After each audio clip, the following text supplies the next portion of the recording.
Hey, what is going on, everybody? It is Nolan, or the Optimistic Gamer here, and welcome back to the Optimistic Survival series. Today we are continuing our resource gathering mission for what will be the future castle and monarch home of our valley. In the last episode, we built our resin factory here, which I actually haven't spent as much time here as I probably should have. But if we head on down here, actually I don't know that we ever fueled our furnace, which is a problem because we only have 5 resin bricks. But if we have a look in the hopper here, we can see quite a bit of resin clumps, which is a good start for us. Again, that is one of the primary materials of that castle, so we are going to need quite a bit. But the other resources that we are going to need in bulk involve some traveling, because we need to find a sulfur cave. Because we are actually going to be building with sulfur and cinnabar, and we are going to need a lot of it. Again, those are the 4 main materials: resin brick, sulfur, cinnabar, and tuff is the 4th and final one. So lots of new blocks being used in this build. But of course we are going to need to find a sulfur cave, and for that it is going to require some travel. So we are all the way out here at 221, 144, and almost 8,300, home of our mountain quarry up here, which again, I think I am still debating whether we will actually resume progress on this or rebuild this mountaintop, since this whole area of the world is just absolutely incredible, and I think it has potential for building. But I'm getting sidetracked. We are going to search for a sulfur cave, which might take some time, but once we do, we are going to build a nether portal there and link it on the roof of the nether so we can get there very quickly. So I will meet back with all of you once I find that. Hopefully it is not too long of a journey.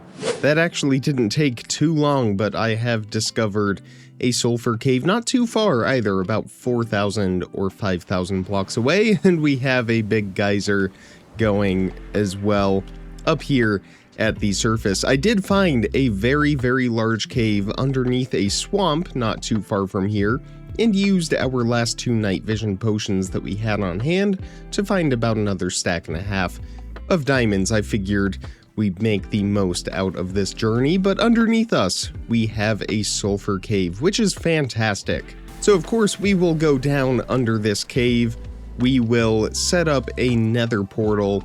We will have to go through it unless we want to fly all the way back to our other one, but then we will destroy the one that generates in the nether and build one on the roof, and hopefully those should link up properly. But to be completely honest, we may just avoid all of those possible mishaps and just build a portal down here, return to the other one, and build another one at this surface. But let's find an entrance down here. I'm curious to see how large this sulfur cave actually is. Well, we've made it into a small part of the cave. If nothing else, this is offering us a lot of cinnabar. The sulfur is actually renewable, which is very, very convenient. We will be using quite a bit of that, but it looks like we do have a fairly large cave. Again, lots of cinnabar up above us, which is good. So what we may actually end up doing is starting our nether portal up here at the top. Oh, it looks like it is actually very large. So all of this underneath us should be a big sulfur cave, which is excellent. So we're going to build a nether portal up here at the top, because we can just work our way from the top down. And again, obviously we are not going to go through it just yet, but we will take down the coordinates of this portal. And this is all stuff that we have done before, linking nether portals between the overworld and the nether. We did it for our North Pole so that we had a way to quickly get from the ground all the way up to the top of the mountain. So we've taken down those coordinates. I'm going to return to our other nether portal which is not too far away from here by Elytra, and hopefully find some ruined nether portals along the way where we can loot that obsidian. And this is the swamp that I was talking about that has a very, very large cave system underneath. We may even end up returning to it eventually to search for more diamonds. Alright, we did luck out and find a ruined nether portal here in the swamp. Alright, so we will want to travel to 586 and 1123, which will take us in the other direction of our quarry portal. So we'll go ahead and get it built right here and then head on through, and we should end up right there at the Sulfur Caves. Alright, let's see how we did. Uh-oh. Okay, I'm starting to think that one of those coordinates was supposed to be negative, but we did find a desert village here. Actually, we might loot that ruined nether portal and keep this other portal here for us for future use. Let's see if we get some obsidian out of the blacksmith too. Oh, look at that. That is the most obsidian I have ever seen. Not bad, 7, so we only need 3 more from this ruined portal over here. Again, not that we even need a portal to a desert, but we might as well take it. So I'm thinking that X coordinate is negative, not positive. So let's go ahead and try this again, but in the opposite direction. I had the coordinates slightly off over at that other portal anyway, so we want to be at 525 and 1183, not 23, I think is what I was at. It is all trial and error, and that is okay. There we go, that's more like it. So we now have a nether portal on the roof linked up to our sulfur caves. We will return here and get some cinnabar. I might do that between now and next episode, but for now, we want to bring with us some of the sulfur spikes. Because for the second half of today's episode, we are going to be setting up a sulfur spike factory where our old lava factory used to be. This is going to be a very, very basic farm. It's going to operate in a similar fashion to our bamboo farm or anything like that. So of course we will need out our redstone chest, and we might be able to use some of these blocks that we harvested on our adventure, but I think we might get some fresh ones. I think we will use some tough bricks to get the job done today. And again, it's just going to be very, very basic, although I'm wondering if we should have grabbed more sulfur, because I don't know how much we have, and we are going to need that in order for the sulfur spikes to grow, because that is the only block that they will grow on. So let's have a look in here. We do have quite a bit of sulfur, and we actually have a lot of sulfur spikes already, so we didn't need to get any extra sulfur, but I did still want to make sure we had access to a cinnabar source. So we will have a row of sulfur going across the top right here. We will leave it open on each side like that. And then of course we will have our observers, which will face the cinnabar. Those will detect a change every time we have a piece of sulfur that grows.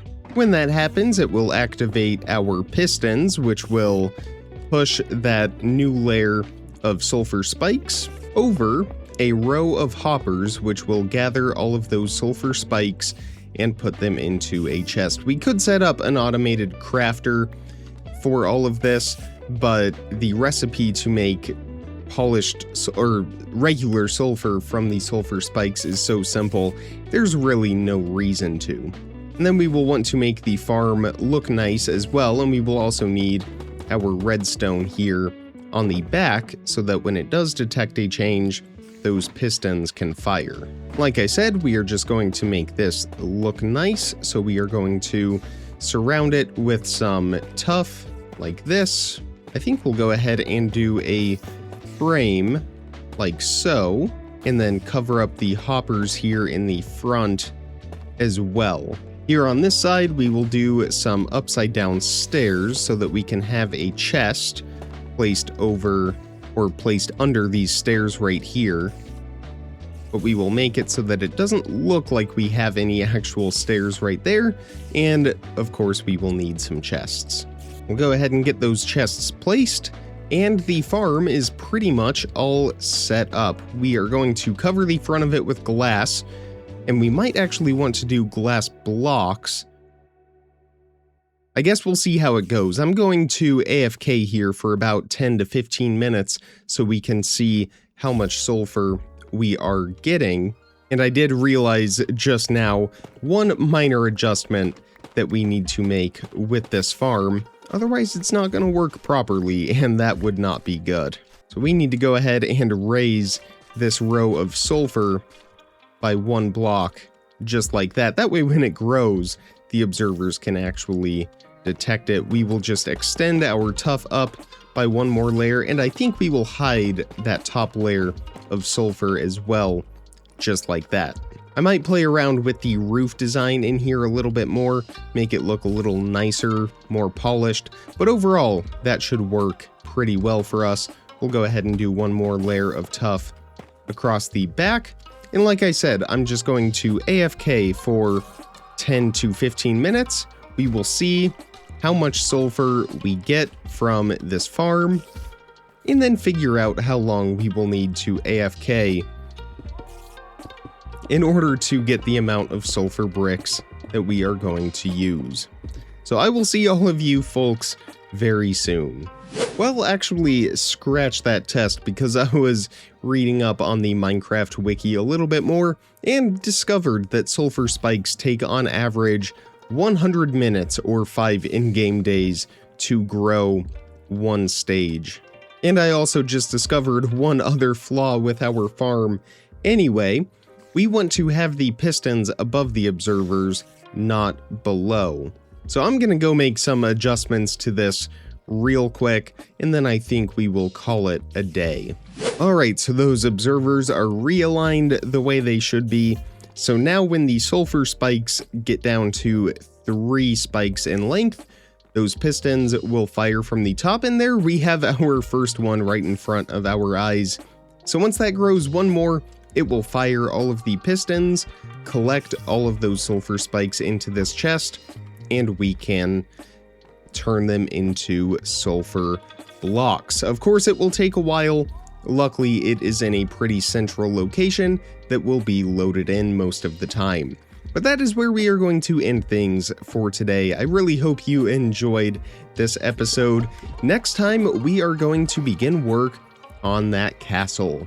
So stay tuned for that. It is going to be a lot of fun. If you enjoyed today's episode, make sure you hit that thumbs up button and make sure you are subscribed so you don't miss out on content as soon as I publish it.